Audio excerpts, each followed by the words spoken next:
Pues me sumo al mismo tema que trajo aquí el diputado Jericó.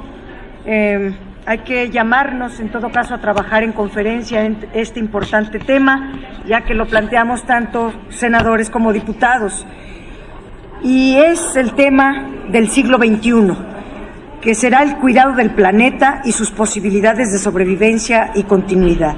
Hace tiempo que hemos debido plantearnos una forma de civilización que permita también romper la falsa dicotomía entre sociedad y naturaleza y facilite el buen vivir.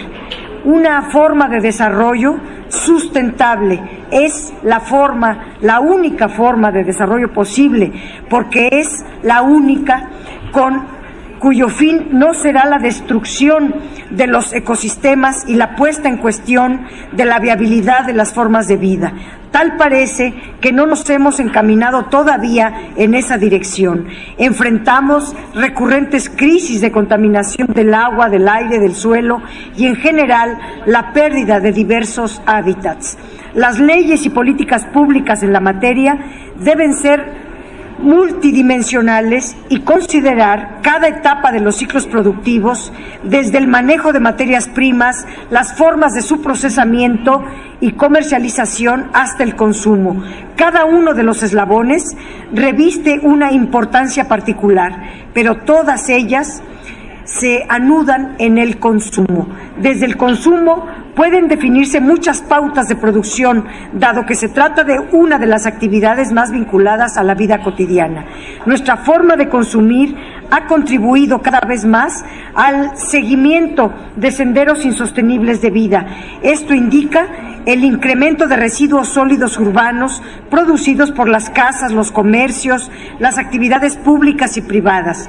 Según información del INEGI, no solo ha dejado de incrementarse la producción de este tipo de residuos entre 2000 y 2013, año en que se produjeron más de 43 toneladas de estos residuos. Eso indica un incremento que trae aparejado el crecimiento de la población y también que este tipo de residuos es claramente poco sustentable o no es sustentable. Se ha repetido hasta el cansancio que una botella de PET puede tardar cientos de años en descomponerse, como muchos de los plásticos, pero nuestras pautas de consumo siguen siendo las mismas y se estima que una familia en México consume alrededor de 650 bolsas de plástico cada año, mismas que después desecha. Cada compra en tiendas de abarrotes, supermercados, centros comerciales implica la utilización de bolsas o botellas de plástico, lo que ha derivado en un sinfín de problemas, como los 8 millones de toneladas anuales de plásticos que llegan a los mares y los océanos. Según el Instituto de Ciencias del Mar de la UNAM, una isla de 100 millones de toneladas de plásticos de cerca del tamaño del estado de Chihuahua flota en el Pacífico Norte. El problema, lejos de reducir su dimensión, la incrementa. En una década se ha incrementado en un 50% la producción de plásticos. De la producción de este tipo de materiales, el 40% son envases de todo tipo, en su mayoría de un solo uso. Otro producto similar, con sus consecuencias, es el unicel o poliestireno expandido.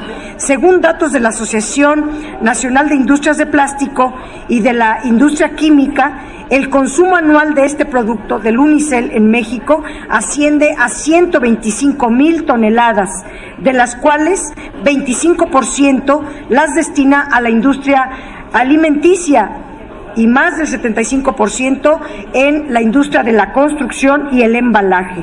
El cambio que se requiere es ineludible y tiene que ver con la reducción del uso de plásticos, pero para ser sustituidos por bolsas y envases reutilizables. Esto tiene que ir mucho más allá. No puede dejarse esta decisión a la voluntad de los individuos.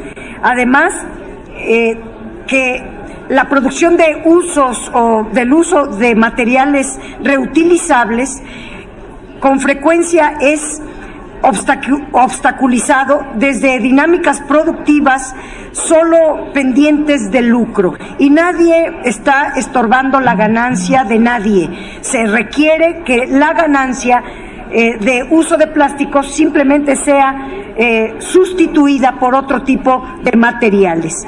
Es muy importante decir, por ejemplo, que la ingeniería de materiales ha avanzado y se tiene que fomentar su uso y su desarrollo.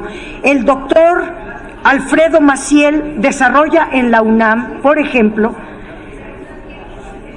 el uso de la espuma biodegradable, que puede sustituir al unicel, pero nadie está atendiendo al doctor Alfredo Maciel para que se atienda su llamado a dejar de usar el unicel y se sustituya por el material que él está produciendo en la UNAM.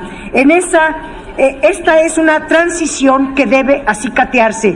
Debemos pasar del plástico a materiales biodegradables. Algunos países como Francia ya ha puesto en marcha políticas de este tipo. En sus supermercados ya no se entregan bolsas de plástico, sino solamente de papel.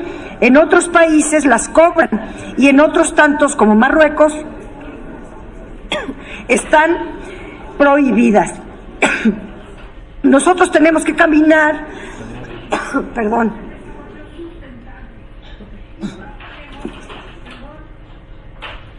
nosotros tenemos que caminar por el desarrollo sustentable y proponemos, un cambio a la Ley General de Prevención y Gestión Integral de los Residuos, para que se incluya